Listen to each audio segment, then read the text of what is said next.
If you're a lover of puff pastries, then you'll go crazy for this one. Let's make chicken and mushroom friands or chicken and mushroom patties. Following are the ingredients you'll need. Cut 1 pound of boneless chicken into small cubes, add salt to taste, half teaspoon of black pepper, mix well and put aside. Dice 250 grams of locally available mushrooms. I'm using champignons. Chop 1 big yellow onion.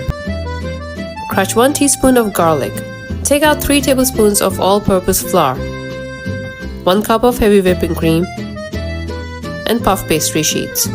Make sure they're thawed but not warm, because that will make the butter between each layer melt. Heat the frying pan on medium flame and melt in it 2 tablespoons of butter. Add in the diced mushrooms. Fry them on medium flame till they start to sweat.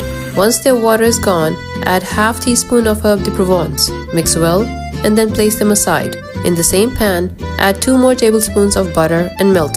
Add the chicken and cook on medium flame until it turns light golden. Once done, remove it and add 2 more tablespoons of butter to that pan. When the butter melts, add the chopped onion.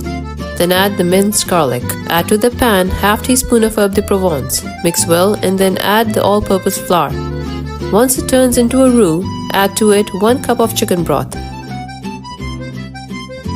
Once it looks like a thick sauce, add the fried mushrooms to the pan and lower the flame to a minimum.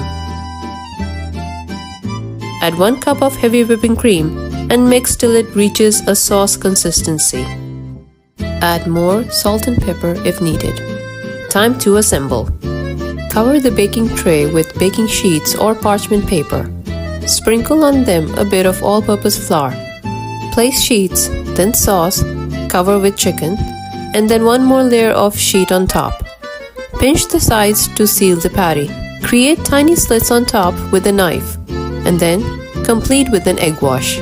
Pour out the remaining delicious mushroom sauce from the pan. Preheat the oven to 175 Celsius or 350 Fahrenheit.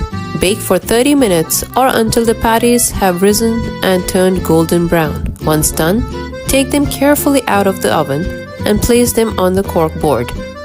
Call everyone for dinner and enjoy the savory friands.